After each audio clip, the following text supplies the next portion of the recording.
प्यारे बच्चों, ज्योति academy online classes में आप सभी का स्वागत है। जैसा आप लोग सभी जानते हैं, कोरोना महामारी के कारण आप लोगों के स्कूल बंद हैं। आप लोगों की पढ़ाई में कोई डिस्टरबेंस ना हो, इसके लिए ज्योति एकेडमी ने आप लोगों के लिए ऑनलाइन क्लासेस की व्यवस्था की है। आप लोगों को इन ऑनलाइन क्लासेस को उतना ही गंभीरता से लेना है जिस प्रकार से आप रेगुलर क्लासेस को लेते हैं। सबसे पहले हम 12वीं क्लास की भौतिक विज्ञान की बुक का परिचय लेंगे कि हमारी भौतिक विज्ञान की बुक में कुल कितनी यूनिट, कुल कितने पाठ हैं, किन पाठों का कितना अंक भार है, जिससे हमें उनको पढ़ने में, उनको जानने में, उनको समझने में काफी आसानी रहेगी। क्योंकि मैं आप लोगों को बता दूं कि भौतिक विज्ञान की पहली बुक, जिसके अंतर्गत हमारे पास चैप्टर नंबर 1 से लेके और 10 है, वो एक दूसरे से बिल्कुल जुड़े हुए हैं। यानी कि आपने अगर पिछला कुछ भी छोड़ दिया तो आपको आगे आने वाले टॉपिकों को समझने में मुश्किल आएगी। किस प्रकार से जुड़े हुए हैं, आइए हम उन पर सभी पर चर्चा करते हैं। हमारी भौतिक विज्ञान की पहली यूनिट, जिसका नाम है स्थिर वैद्युतिकी, स्थिर वैद्युतिकी जिसका अंक भार है हमारे पास 7 अंक। ये पहली यूनिट जो कि आपको अंक दिलाएगी 7 अंक। इस यूनिट के अंतर्गत हमें केवल और केवल स्थिर आवेशों का अध्ययन करना है। कहने का तात्पर्य कि स्थिर आवेश किस प्रकार से क्या नई नई घटनाएं उत्पन्न करते हैं, इन सभी चीजों का अध्ययन हम करेंगे हमारी यूनिट नंबर 1 में। हमारे यूनिट नंबर 1 के अंतर्गत आपके पास आते हैं पाठ 4। हमारी बुक का पहला पाठ रहेगा विद्युत क्षेत्र, जिसमें हम आवेश और आवेश के चारों ओर का क्षेत्र, जिसे हम कहते हैं विद्युत क्षेत्र, का अध्ययन करेंगे। दूसरा पाठ हमारे पास रहेगा विद्युत फ्लक्स तथा गाउस के नियम के अनुप्रयोग, जिसके अंतर्गत हम विद्युत फ्लक्स और गाउस के नियमों के अनुप्रयोगों पर चर्चा करेंगे। ये चैप्टर नंबर 2 हमारे लिए बहुत महत्वपूर्ण है, क्योंकि लगभग हर साल गाउस के नियम का कोई ना कोई अनुप्रयोग आपको बोर्ड एग्जाम में मिलता है। चैप्टर नंबर 3 आपके पास है विद्युत विभव, जिसके अंतर्गत हम विद्युत विभव, विद्युत विभवांतर, इन सभी चीजों का अध्ययन करेंगे। चैप्टर नंबर 4 आपके पास आता है विद्युत धारिता। चैप्टर नंबर 4 के अंतर्गत हम विद्युत धारिता हमारे दैनिक जीवन में किस प्रकार से उपयोगी आती है, संधारित्र कितने प्रकार के हैं, किस प्रकार से संधारित्र के माध्यम से हम धारिता को बढ़ा सकते हैं, इन सभी चीजों का हम अध्ययन करेंगे। यानी कि चैप्टर नंबर 1 के अंतर्गत आपके पास रहेंगे ये 4 पाठ, और ये 4 पाठ आपको दिलाएंगे 7 अंक। कहने का इसमें सबसे इंपॉर्टेंट जो बात आपको ध्यान रखनी है, हमें यूनिट नंबर 1 में आवेश को स्थिर रखना है। आप देखेंगे कि इन चारों पाठों में हम आवेश को कहीं भी गतिमान नहीं कराएंगे। यूनिट नंबर 2 हमारे पास आती है धारा वैद्युतिकी, जिसे हम विद्युत धारा भी कह देते हैं। इसके अंतर्गत आप पढ़ेंगे कि आवेश अगर गतिमान है तो वो विद्युत धारा उत्पन्न करते हैं। कहने का मतलब, जिस प्रकार से पहली यूनिट में आपको आवेश को स्थिर रखना था, अब हम लोग यूनिट नंबर 2 में आवेश को गतिमान कराएंगे। और आवेश गतिमान होकर क्या क्या घटनाएं उत्पन्न करता है, इन सभी बातों का अध्ययन आपको करना है यूनिट नंबर 2 में। यूनिट नंबर 2 जो आपको अंक देके जाएगी 5 अंक। यूनिट नंबर 2 के अंतर्गत हमारे पास उत्पन्न करके देंगे, इन सभी बातों का आपको अध्ययन करना है। यह यूनिट आपको अंक भार देगी 5 अंक का। इस यूनिट के अंतर्गत हमारे पास पाठ आएंगे, पाठ संख्या 5, जो कि हमारे पास रहेगा विद्युत धारा, जिसके अंतर्गत हमें विद्युत धारा का अध्ययन करना है। पाठ संख्या 6 हमारे पास रहेगा विद्युत परिपथ, जिसमें हम विभिन्न विद्युत परिपथों को हल करना सीखेंगे, जिसको किरचॉफ के नियम के माध्यम से भी हम हल करेंगे। इस पाठ में हमें मीटर सेतु, विभव मापी, इन सभी यंत्रों का अध्ययन करना है। यह यूनिट प्रायोगिक दृष्टि से भी अति महत्वपूर्ण है, क्योंकि हमारे फर्स्ट फिजिक्स में जितने भी 5 प्रैक्टिकल हैं वो सारे के सारे इस यूनिट से आएंगे। यानी कि ये यूनिट आपको थ्योरेटिकली तो अंक दिलाएगी, लेकिन प्रैक्टिकली भी आपको अंक दिलाएगी, जो आपको 5 अंक आपको दे रखी है। यूनिट नंबर 3 हमारे पास है। यूनिट नंबर 3 हमारे पास रहेगी विद्युत धारा का चुंबकीय प्रभाव। विद्युत धारा का चुंबकीय प्रभाव, और इस यूनिट का जो अंकवार हमारे पास रहेगा,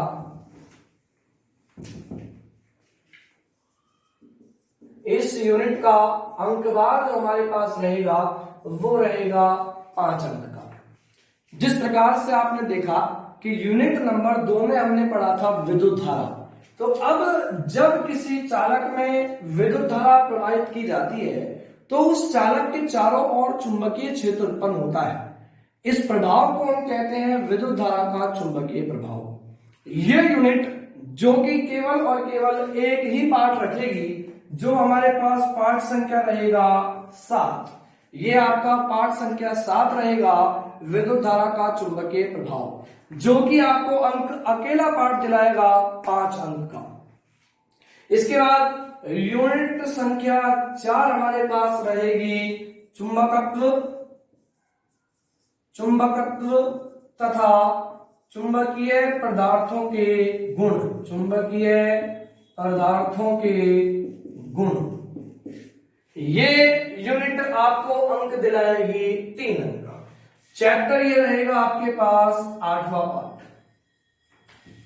यानी कि यूनिट नंबर 3 में भी हमारे पास एक ही पार्ट है, यूनिट नंबर 4 में भी हमारे पास एक ही पार्ट है, पार्ट संख्या 8, जो कि आपको अंक दिलाएगा 3।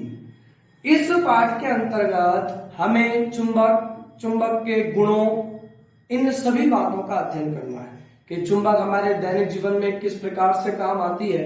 इन सभी बातों का आपका अध्ययन इस यूनिट के अंतर्गत करना है, और यह यूनिट आपको अंक दिलाएगी 3 अंक। इसके बाद हमारे पास यूनिट संख्या 5।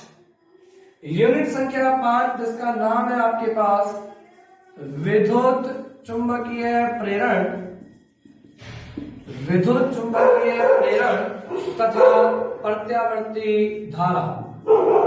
विद्युत चुंबकीय प्रेरण तथा प्रत्यावर्ती धारा, ये रहेगी आपकी यूनिट संख्या 5, जो कि है 7 अंक। इस यूनिट के अंतर्गत हमारे पास 2 पार्ट आते हैं।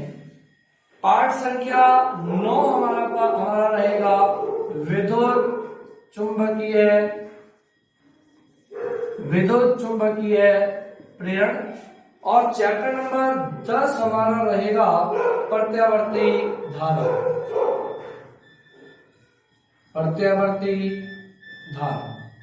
तो आप देख सकते हैं कि यूनिट नंबर 5 जो कि विद्युत चुंबकीय प्रेरण तथा प्रत्यावर्ती धारा है, जो कि अंक है 7 अंक का, उसमें हमारे पास 2 पार्ट संख्या 9 विद्युत चुंबकीय प्रेरण। अब देखिएगा, जिस प्रकार से मैंने आपसे पहले ही कहा था कि 1 से 10 पार्ट पूर्ण तरह से एक दूसरे से जुड़े हैं। जिस प्रकार से हमें चैप्टर नंबर 3 में पढ़ना है विद्युत धारा का चुंबकीय प्रभाव, उसी प्रकार से इसका बिल्कुल उल्टा रहेगा हमारे पास चैप्टर नंबर 9।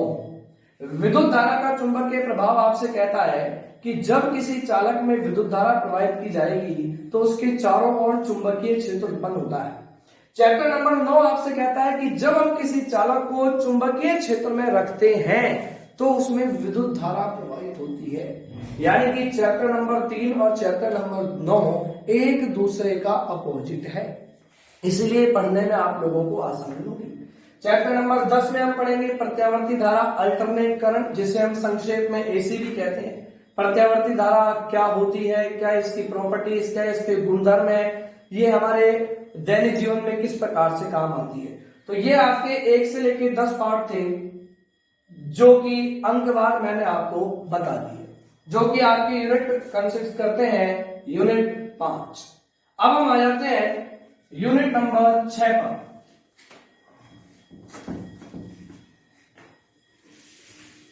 ये 1 से लेके 10 पार्ट, जिसको हम अपनी भौतिकी की पहली बुक भी कहते हैं, यानी कि पहली बुक के अंतर्गत हमारे पास 10 पार्ट है।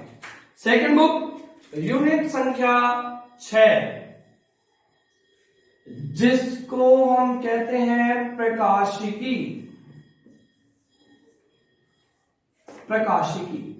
और इस यूनिट का जो अंकभार है, सबसे ज्यादा अंक की यूनिट, भौतिक विज्ञान की पूरी बुक में सबसे ज्यादा अंक आपको देके जाएगी 9 नंबर। इस यूनिट के अंतर्गत आपके पास आते हैं 2 चैप्टर। चैप्टर नंबर 11 आपके पास रहेगा किरण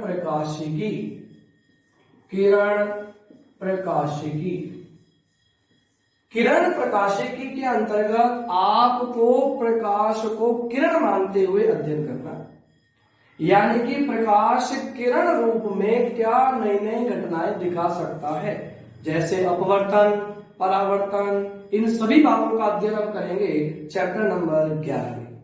चैप्टर नंबर 12 हमारे पास रहेगा तरंग प्रकाशिकी, यानी कि चैप्टर नंबर 12 में हमें प्रकाश को तरंग मानते हुए अध्ययन करना है, यानी कि प्रकाश अगर तरंग की तरह व्यवहार करता है तो कौन कौन सी नई नई घटनाएं वो आपको दिखाएगा। इस पाठ के अंतर्गत हम पढ़ेंगे व्यतिकरण, विवर्तन, ध्रुवण, जिसमें हम प्रकाश को तरंग के रूप में मानेंगे। यानी कि यूनिट नंबर 6 जो कि आपको चैप्टर नंबर दे रही है 2, चैप्टर नंबर 11 और चैप्टर नंबर 12, सबसे ज्यादा अंक आपको दे रही है 9 अंक। इसके बाद हमारे पास आते हैं यूनिट नंबर 7। यूनिट नंबर 7 जिसका नाम है विद्युत, जिसका नाम आपके पास है प्रकाश विद्युत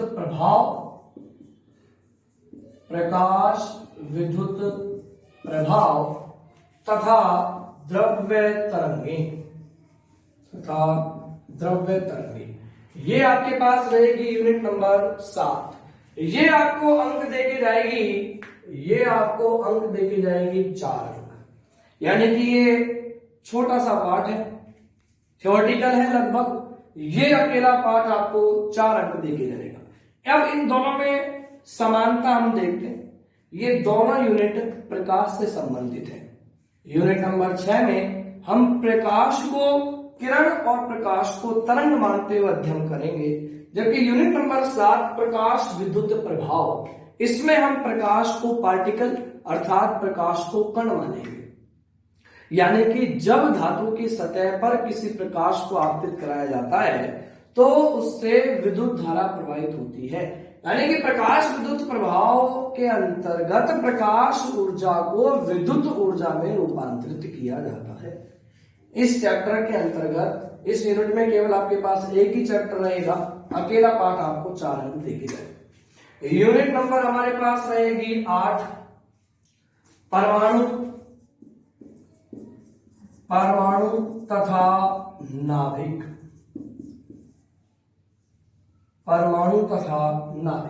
ये रहेगी आपके पास यूनिट संख्या 8, और ये यूनिट आपका अंकवार देके जाएगी 6 अंक का, यानी कि ये यूनिट नंबर 8 जो आपके पास रहेगी ये आपको अंक देके जाएगी 6।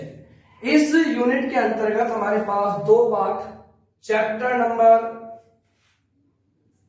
14 आपके पास रहेगा परमाणु, और चैप्टर नंबर 15 आपके पास रहेगा नाभिक। यानी कि यूनिट नंबर 8 जो कि परमाणु तथा नाभिक है, इसमें हम चैप्टर नंबर 14 के रूप में पढ़ेंगे परमाणु की संरचना और परमाणु के सभी गुणों का अध्ययन हम चैप्टर नंबर 14 के माध्यम से करेंगे, जबकि नाभिक और नाभिक में होने वाली विभिन्न घटनाओं का अध्ययन हम करेंगे चैप्टर नंबर 15 में। और ये यूनिट 8 आपको अंक देके जाएगी 6 अंक।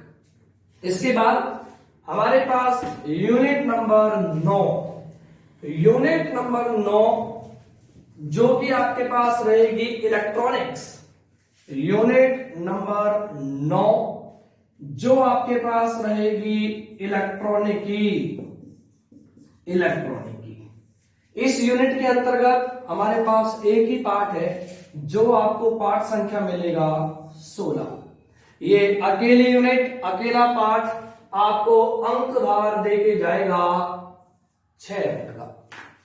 यानी कि इलेक्ट्रॉनिक्स के अंतर्गत हम इलेक्ट्रॉन की मैकेनिक्स यानी कि इलेक्ट्रॉन की यांत्रिकी का अध्ययन करेंगे। यह यूनिट आप लोगों के लिए बिल्कुल नई यूनिट है, क्योंकि आप लोगों ने अभी तक केवल चालक, कुचालक इन सभी का अध्ययन किया है। इस यूनिट के अंतर्गत हम पढ़ेंगे अर्धचालक, जिसको हम कहते हैं सेमीकंडक्टर। इसलिए इस यूनिट को आपको बहुत ही ध्यान से पढ़ना है। आप लोगों के लिए पूर्णतः नई यूनिट ये आपके लिए रहेगी, जो आपको अंक देके जाएगी, अंक 6 अंक देगी। इस यूनिट में से आपके प्रैक्टिकल में भी 2 से 3 प्रैक्टिकल आप लोगों को मिलेंगे। यानी कि ये थ्योरेटिकल में भी आपको अंक देके जाएगी और प्रायोगिक रूप में भी आपको अंक देके जाएगी। उसके बाद यूनिट नंबर 10 जो हमारी भौतिक विज्ञान की सबसे लास्ट यूनिट है, ये आपको मिलेगी चैप्टर नंबर 17 के रूप में, जिसका नाम है विद्युत चुंबकीय तरंगें तथा संचार व्यवस्था।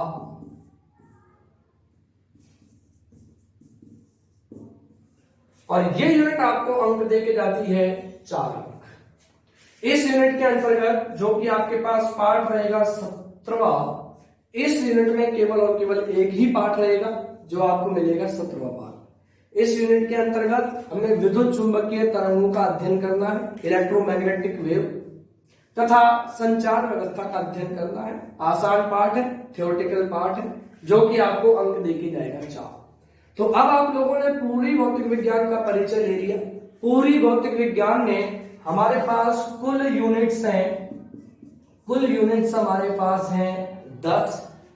कुल पाठ, कुल लेसन हमारे पास हैं 17। और बोर्ड में इन सभी का जो अंकवार रहेगा वो रहेगा 56 अंक का। तो आप देख सकते हैं पहली भौतिक विज्ञान की यानी कि 1 से लेकर 10 पाठ जो कि एक दूसरे से लिंक है।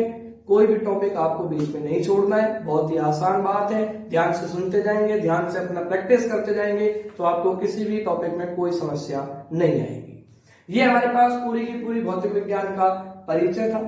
नेक्स्ट वीडियो में यानी कि अगले वीडियो से हम चैप्टर नंबर 1 यानी कि यूनिट नंबर 1 का पहला पार्ट विद्युत क्षेत्र स्टार्ट करेंगे। धन्यवाद।